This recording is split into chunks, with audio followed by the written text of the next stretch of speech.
It's all over. He will never fly again.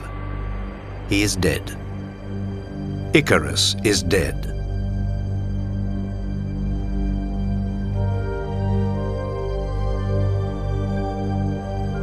And yet, Dedalus, his father, had warned him. He had told him to be careful, to make sure that he always remained midway between the sea and the sun. If he flew too low, the foam of the waves would soak his wings.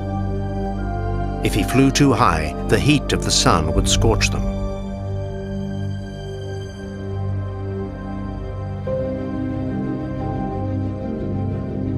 But Icarus did not heed his father's warning.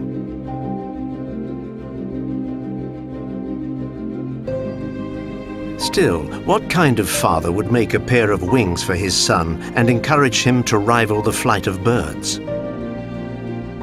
What an insane idea! Dedalus must have been out of his mind to thus risk the life of the one person he truly cared for. But in fact, no, not at all. Dedalus was a most extraordinary inventor who had learned his skills from the goddess Athena herself.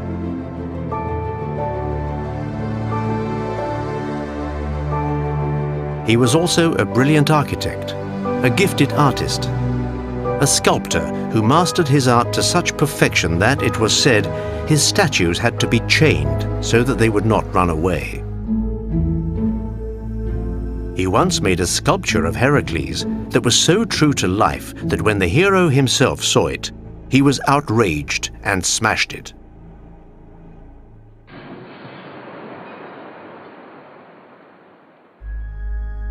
But Dedalus had one fault.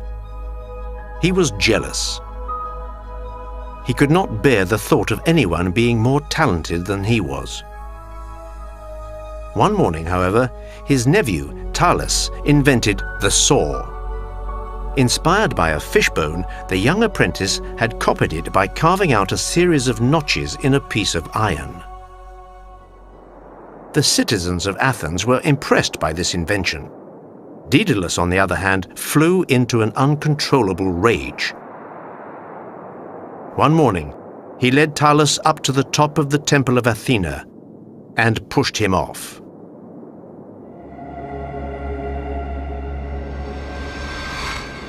Then he hurried back down to the base of the Acropolis and put Dedalus's body into a bag. He was planning to bury his nephew in secret. But his despicable crime was soon discovered. Dedalus was arrested and tried. In the end, because his many inventions had rendered a great service to humanity, the Athenians decided not to send him to prison, but to banish him from the city. And that is how Dedalus and his son Icarus came to live in Crete, in the court of its powerful king Minos. But that does not explain why Dedalus sent his son flying up into the sky, and thus risked seeing him come crashing down. It all began a long, long time ago.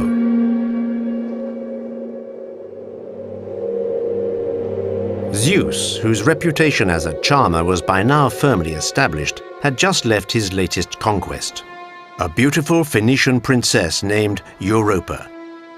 After changing himself into the form of a bull, he had abducted Europa from the shores of Tyre and whisked her away to the mountains of Crete. Europa bore him 3 beautiful children, all boys: Minos, Rhadamanthus, and Sarpedon. Their mother did not remain single for very long. There were many contenders. They all considered it a great honor to woo the woman who had been the lover of the master of Olympus. It was Asterius, the prince who reigned over Crete, who won her hand. Asterius married Europa and adopted her children, who then became his heirs. Many years went by. Then one day, in winter, Asterius died. The funeral was barely over before one of his 3 adopted sons, Minos, came forth and asserted his right to the crown. The two other brothers, however, did not agree. In order to support his claim to the throne, Minos maintained that the gods had given the kingdom to him, and as evidence, he declared that they would grant him anything he desired to ask of them. His brothers were, to say the least, rather skeptical. They dared him to prove it. Minos took up the challenge. After dedicating a temple to Poseidon, he begged the god of the sea to send a bull out of the waves, which he would then offer as a sacrifice. And then the impossible happened. As Rhadamanthus and Sarpedon and the entire congregation looked on, a magnificent bull with a dazzling white coat emerged from the sea. Never in living memory had anyone ever seen such a marvelous creature. Minos himself was struck with awe. He probably had not expected to see his wish granted in such an extraordinary way. It was such a wondrous act that his brothers had to give in. Minos became king of Crete.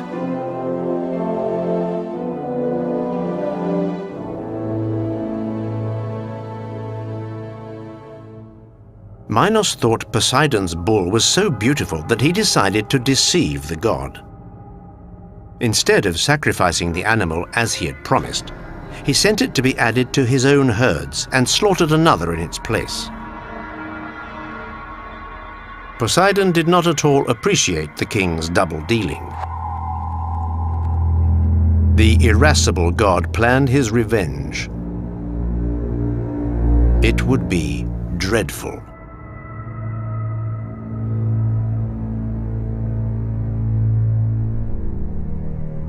A king without a queen is not quite a king. Once he had been crowned, Minos took as his wife a young woman named Pasiphae, which means she who shines for all. Pasiphae was the daughter of the sun god Helios and the nymph Crete. She was said to be immortal, and she was also said to be a magician, because she was able to kill any woman who tried to take her husband away from her. Anyone who slept with him would be covered with scorpions and serpents that were discharged from his body. 3 children were born of this royal union: 2 daughters, Ariadne and Phaedra, and a son, Androgeos. The royal couple were happy together. But unbeknownst to them, the offended Poseidon had concocted a diabolical scheme. One night, the god of the oceans crept into Queen Pasiphae's bedroom. He circled around her bed, whispering words that no one could understand, and then left.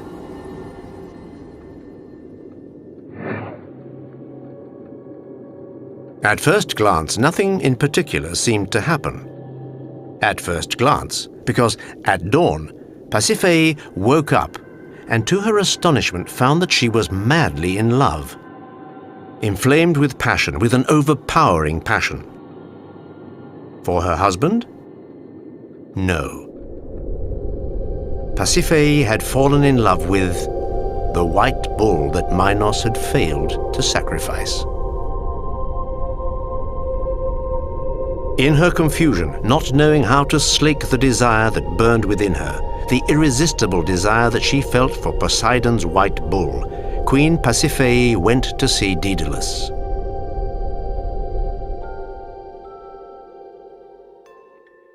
After he was banished from Athens, the renowned inventor had taken up residence in the royal court, where he enchanted Minos and his family with the animated wooden dolls and many other wonders he made for them.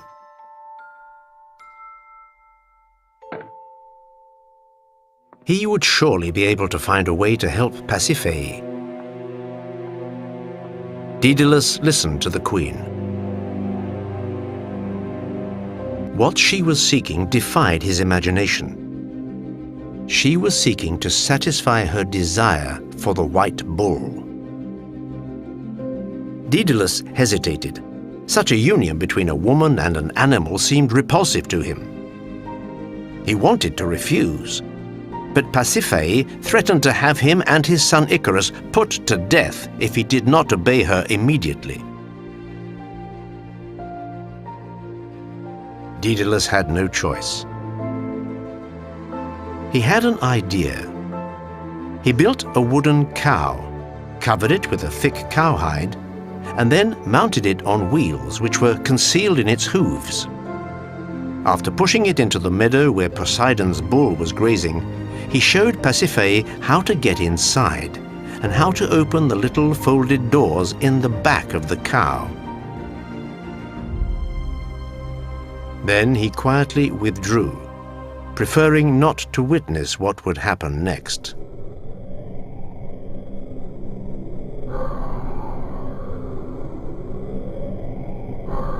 Nine months later, from this unnatural coupling was born a terrifying beast, a hybrid creature.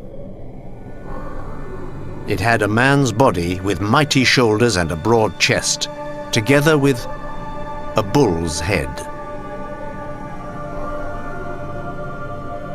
The Cretans called it the Minotaur, which means the bull of Minos.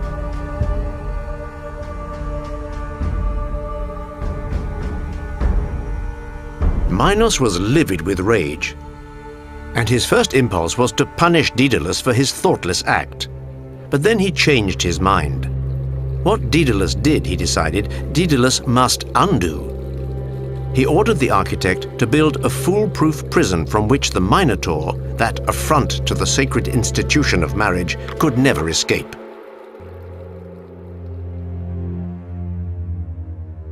Dedalus immediately went to work. Assisted by his young son Icarus, he began constructing the most extraordinary architectural structure, a labyrinth. A labyrinth that would be so complex that anyone who entered it would never be able to find his way out again. Anyone, including its creator. It was in this open-air fortress that Minos had the Minotaur imprisoned.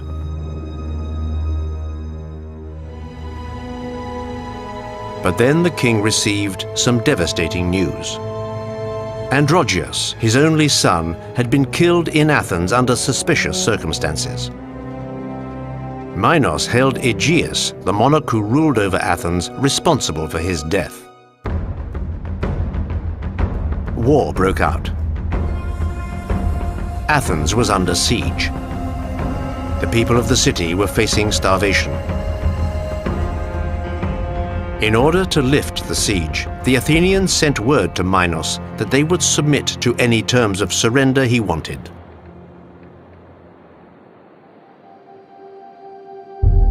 Minos did not think for very long. He demanded a payment of 7 boys and 7 girls to be sent to Crete every year so that he might offer them to the Minotaur. The Athenians had no choice. They had been defeated. For many years they sent over the terrible tribute demanded by Minos. Until one day, Theseus, the young heir to the throne of Athens, decided to take it upon himself to eliminate the monster. Even though his father tried to dissuade him, Theseus joined the group of future victims and left for Crete. He was determined to slay the Minotaur. When he arrived in Crete, Theseus was taken to the palace of King Minos. His daughter, the princess Ariadne, saw him and immediately fell in love with him. She did not want the handsome young man to be devoured by the Minotaur or lost in the labyrinth. Ariadne confided her thoughts to the only man who could help her, Dedalus. He was moved by the princess's feelings of love, by her desperation, and he decided to help her. A decision that would turn out to have fateful consequences. On the day that Theseus was to enter the labyrinth, Dedalus slipped a ball of thread into Ariadne's hand. She was to give it to Theseus. Once inside, all he had to do was to unravel the thread as he moved deeper into the maze, and then retrace his steps to find his way out again.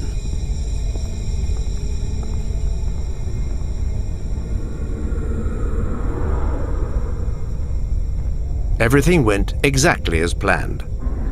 Theseus killed the Minotaur and was able to make his way safely out of the labyrinth by following Ariadne's thread. Then, on that very same day, he took the princess with him, and they sailed away from Crete. The news of what had happened threw Minos into a cold rage. He immediately sent out orders to have Dedalus and Icarus arrested and thrown into the labyrinth.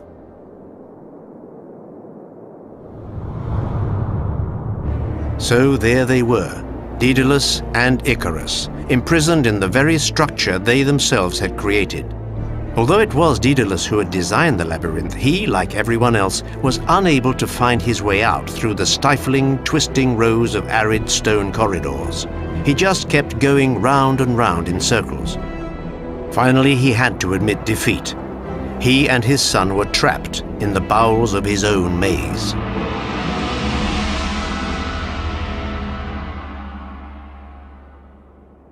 Icarus was filled with despair. He sat there on the dusty floor of the labyrinth. What else could he do but wait? Wait for who knows how long, as life passed him by slowly yet relentlessly. And then, when he pulled himself together and tried to find a way out of this prison, it was always the same thing. He became bewildered, lost, even more discouraged.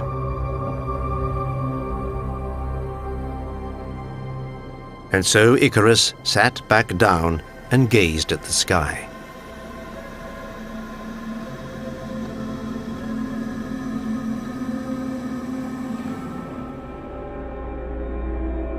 The sky, which symbolized the freedom that he no longer had. Icarus brooded despondently. Dedalus, in the meantime, was busy thinking. It wasn't the sky he was contemplating, but the birds.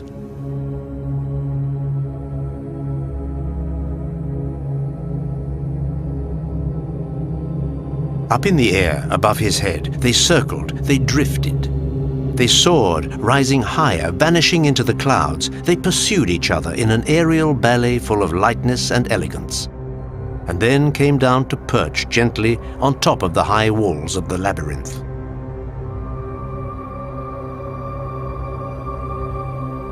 An idea began to form in Daedalus's head. It would, of course, be impossible to climb over the walls of the labyrinth, but there was perhaps, if one dared, another way to escape, and the old craftsman was willing to give it a try. He shook Icarus out of his torpor and said, pointing his finger at the clouds, "We will leave by the sky."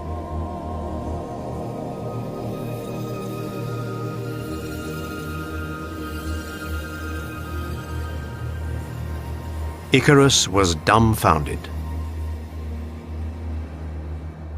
But knowing how clever and creative his father was, he did not ask any questions. He had faith in him. Right away, Dedalus told him to gather all of the bird feathers he could find. And they both set off to accomplish this long and laborious task. The two prisoners then took the feathers and laid them side by side, lining them up meticulously one by one from the smallest to the largest in size, so that their tips seemed to rise in a slope. When they'd finished arranging the feathers, Dedalus tied them together using flaxen threads torn from his tunic. Then, after binding them with wax, he gave the whole structure a slight curve in order to imitate the wings of a real bird. Icarus did the same thing, little knowing that he was making the instrument that would be the cause of his downfall.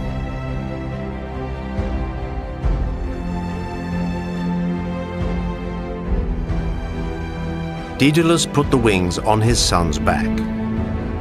He adjusted them and showed Icarus how to use them, telling him repeatedly how important it was to stay close to him and not to stray.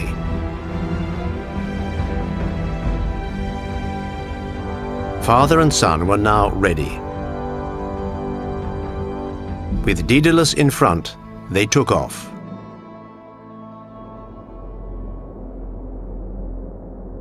And there they were, rising into the air, climbing higher into the sky, leaving the labyrinth far behind.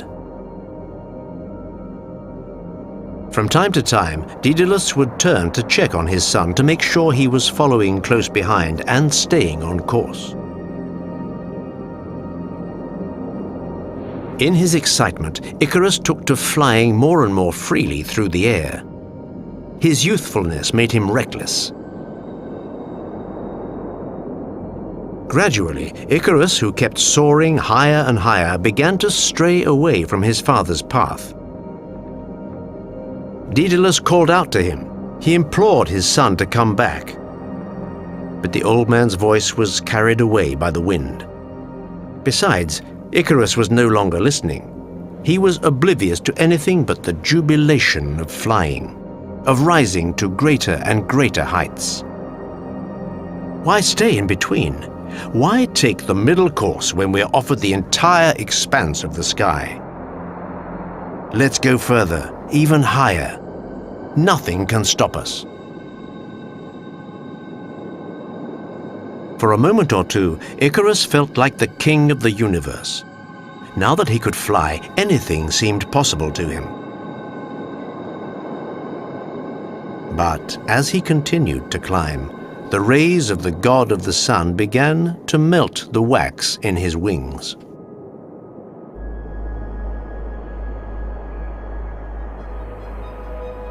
All of a sudden, his flapping arms were no longer sustained by the wind.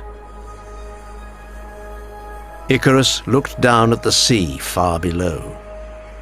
His heart skipped a beat. All of the wax had melted. His wings had fallen off. Icarus began to panic. He moved his arms, which were now bare. Nothing happened. He was falling. He wanted to cry out to his father, to call for help. Too late. The body hit the surface of the sea and was swallowed up by its emerald waters, leaving only a few forlorn feathers bobbing on the waves. That sea now bears the name of Daedalus's unfortunate son. It is called the Icarian Sea.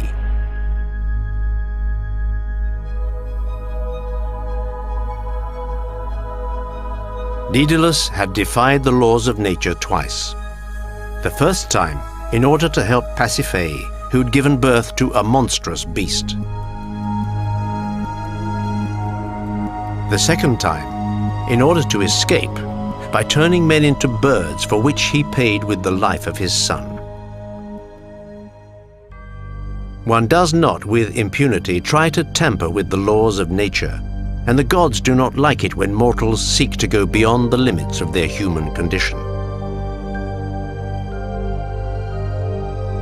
That is what old Dedalus came to understand when, crippled by grief, he landed on a small, arid island far from Crete, which he renamed Icaria in honor of his lost son.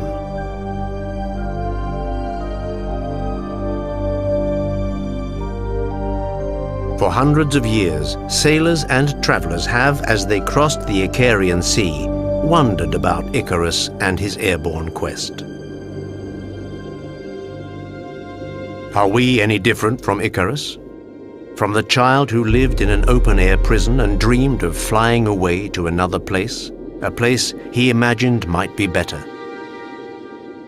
Icarus may not have fallen because he had lost all sense of moderation. His father, Dedalus, was clever, but also cautious, observant, and inventive, but also a man of reason. Icarus, in spite of his father's explanations and warnings, refused to listen to the voice of experience. But as we all know, experience is a light that only illuminates oneself.